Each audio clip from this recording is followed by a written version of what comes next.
বন্ধুরা আমি চিংড়ি ভাপা করব।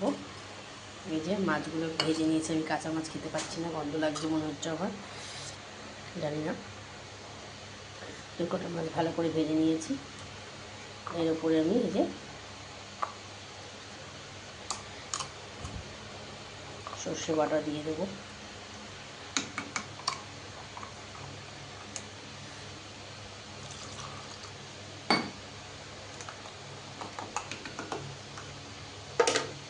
চলো ঢাকনাটা বন্ধ করে দিই। দিয়ে দাঁড়াও, দেখো দিয়ে দিলাম। এরপরে বাটিটা যতটা ছিল জলে ধুয়ে দিয়ে দিলাম। ঢাকনাটাও ধুয়ে নিয়েছি।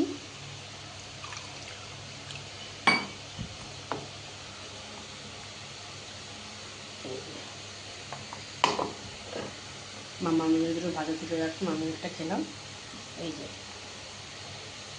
গরম জলের মধ্যে কড়াইয়ের মধ্যে স্ট্যান্ড দিয়ে বসিয়ে দেবো। আর দিয়ে দিলাম দুটো লঙ্কা, আর মাছ ভাজাতে তেলটা রয়েছে সেটার মধ্যে একটু দিয়ে দেবো। আর দেখো আমার ঝালের মশলাও পুরো রেডি। এই যে এবার দিয়ে দেবো গ্লাস জল।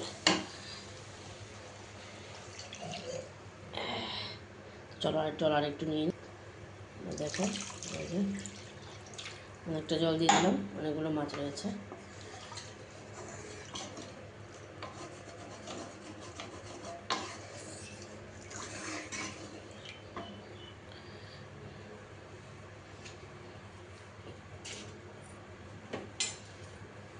শরীরটা দুদিন ভালো লাগে তো 3 দিন খারাপ লাগে, এভাবেই চলতে হবে। ভালো লাগছে না শরীরটা। চলো এবার এটাকে একটু জলে ফুটতে দিয়ে তারপর মাছগুলো দিয়ে বন্ধ করে দেবো। ধনে পাতা নেই, মায়ের বাড়ি থেকে একটু ধনে পাতা নিয়ে আসবো সন্ধ্যাবেলা গিয়ে, তারপরে দিয়ে দেবো। তো চলো দেখতে দেবো। তো দেখো বন্ধুরা, এই যে কড়াইয়ের গ্যাস কিন্তু চলছে, কড়াইটা ট্রান্সফার করে যেটার মধ্যে দিয়ে দিলাম।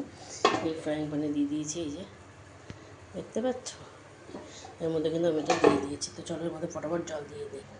চলো চিংড়ি বাটার মধ্যে দিয়ে চিংড়ি ভাজার মধ্যে দিয়ে দিয়েছি সর্ষে, হলুদ, সাদা সর্ষে। আমি কিছুটা হলুদই দেখি, কেন জানি না, যাই হোক। এই সর্ষেটা দেখাচ্ছে, এই যে এই সর্ষেটা। দেখো আমার কাঠের ইউটেন্সিলগুলো কি সুন্দর লাগছে, আমার তো খুব ভালো লাগছে দেখতে। চলো এই যে মাছগুলো ভেজে দিয়ে দিয়েছি, দুটো লঙ্কা দিয়ে দিয়েছি, মাছ ভাজাতে তেল তুলে রেখেছিলাম সেটা দিয়ে দিয়েছি। তো কেমন হবে দেখি, আমি এইভাবে কখনো করিনি মাছ ভেজে। এই যে জল ফুটলে এর মধ্যে বসিয়ে দেবো,